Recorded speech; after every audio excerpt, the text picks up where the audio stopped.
Expert নই। তাছাড়াও আমাদের দেশে একটা দীর্ঘদিন ধরে আমাদের একটা জিনিস আমরা প্র্যাকটিস করি, সেটা হচ্ছে যে পররাষ্ট্রনীতি হচ্ছে পররাষ্ট্র মন্ত্রণালয়ের ইস্যু, এটা আমাদের ইস্যু না। আমরা চিন্তা করব কে চাকরি পাচ্ছে, কৃষক বীজ পাচ্ছে কিনা, সার পাচ্ছে কিনা, এগুলো নিয়ে।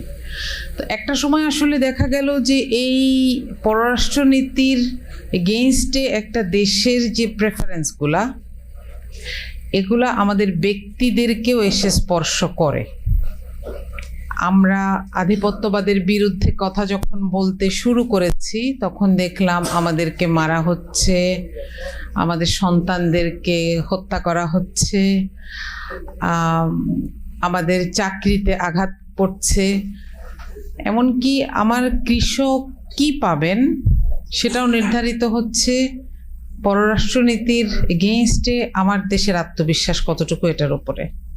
তো সুতরাং আমাদেরকে এটা নিয়ে চিন্তা ভাবনা করতে হবে, কথা বলতে হবে, এটা হচ্ছে ব্যাপার। তো আমরা অনেকগুলো কথা শুনেছি, সেখানে আমি খুব মনোযোগ দিয়ে শুনছিলাম যে এখানে পরিবর্তনশীল যে ভূ রাজনীতির মধ্যখানে আমরা এখন দাঁড়িয়ে আছি, এবং এটা আসার কারণে আসলে আমরা বুঝতে পারছি যে আমরা আসলে কত খালি ভালনারেবল। আমাদেরকে কষ্ট দেওয়ার জন্য, আমাদের জীবনযাপনকে বন্ধ করে দেওয়ার জন্য শুধু একটা রেগুলেটর দরকার, যে এখানে একটু কারেন্টটা বন্ধ করে দেওয়া হবে, একটু গ্যাসটা বন্ধ করে দেওয়া হবে, এবং এটার দায়িত্ব নিতে পারছে না। আমি গতকাল বলছিলাম একটা জায়গায় যে আসলে দেখেন এত বড় একটা ক্রাইসিস, গ্যাসের যে ক্রাইসিস, এটাতে সরকার একটিও দায়িত্বশীল কৈফিয়ত না দিয়ে ক্রাইসিসটাকে জাস্ট সময়টা পার করে দিল। কিন্তু এই সময়ের মধ্যে এই সরকারকে যারা ভোট দিয়েছেন এবং দেন নাই, এই সবাই কেমন ছিল, কেমন আছে, কেউ একটা কথাও বলেন নাই। এটাতে আরেকটা সৌভাগ্য ছিল যে এখানে আসলে অধিবেশন চলছে না সংসদের, এই কারণে আমরাও যে খুব বেশি প্রশ্ন করতে পারবো, তাদেরকে দিয়ে কথা বলাতে পারবো, তাদের রেসপন্সগুলো আপনাদেরকে জানাতে পারবো, এই সুযোগটা আমরা পাইনি। এটাই হয় আসলে। আমরা যে জীবনীগুলোর কথা শুনলাম, যে যারা জবাব দিতে চান না তারা কোনো না কোনোভাবে মাথা ঘুরিয়ে রাখতে পছন্দ করেন, এবং আমরা দেখলাম যে আমরা আসলে ব্যস্ত, অনেক কিছু নিয়ে ব্যস্ত। আপনারা একটা জিনিস খেয়াল করেছেন কিনা, আজকে সকালে একটা লাশ পাওয়া গেছে। কোথায় বলেন? মানিকগঞ্জে, শহীদ মিনারের সাথে ঝুলানো। আমাদের বাংলাদেশটা আসলে এইটা। আমরা এটাকে রেখেও এখন অন্য কিছুতে ব্যস্ত।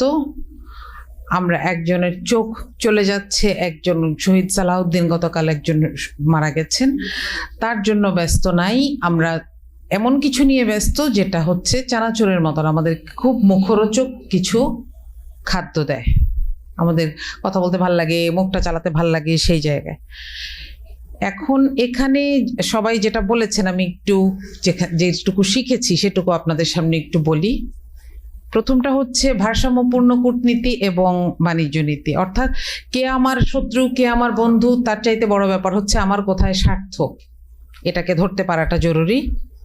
দ্বিতীয়, আমাদের দেশের অর্থনৈতিক ভবিষ্যৎ হিসেবে বঙ্গোপসাগরকে দেখা দরকার। এটা শুধু একটা সাগর না, একটা সমুদ্র না। আমাদের কাছে আমরা বাজেটে এটার অল্প একটু জায়গা দেখেছি, ব্লু ইকোনমি, কিন্তু এখানে এ পর্যন্ত কোনো কাজ শুরু হয়নি। ব্লু ইকোনমির জন্য কিছু প্রেফারেন্স রাখা হয়েছে।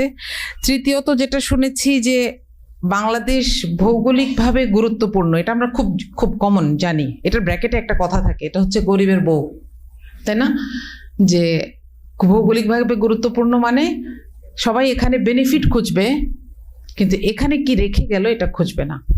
সুতরাং আমাদের একটা জিনিস বোঝা উচিত যে আমরা এখন থেকে নিজেদেরকে পরিচয় দেওয়া উচিত যে আমরা আঞ্চলিকভাবে অর্থনীতিতে গুরুত্বপূর্ণ ভূমিকা রাখবো।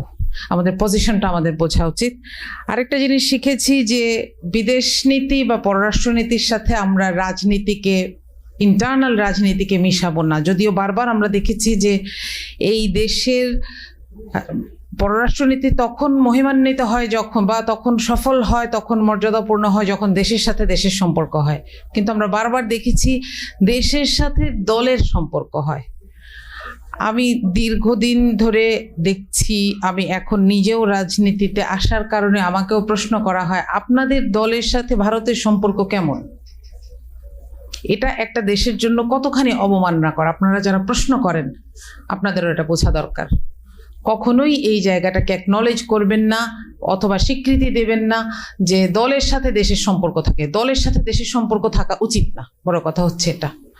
সম্পর্ক থাকবে দেশের সাথে দেশের, এবং সব দল ওই জায়গায় একটা জায়গায় থাকা উচিত। যখনই এটার ব্যত্যয় ঘটে তখন কি হয় এটা আমরা দেখেছি, খুব বেশি দিন হয় নাই। তো এখানে আমি শুরুটা করেছিলাম যেটা নিয়ে, যে আসলে আমাদের কাছে ইম্পর্টেন্ট হচ্ছে আমাদের তরুণরা চাকরি পাচ্ছে, আমাদের কৃষক কি পাচ্ছে।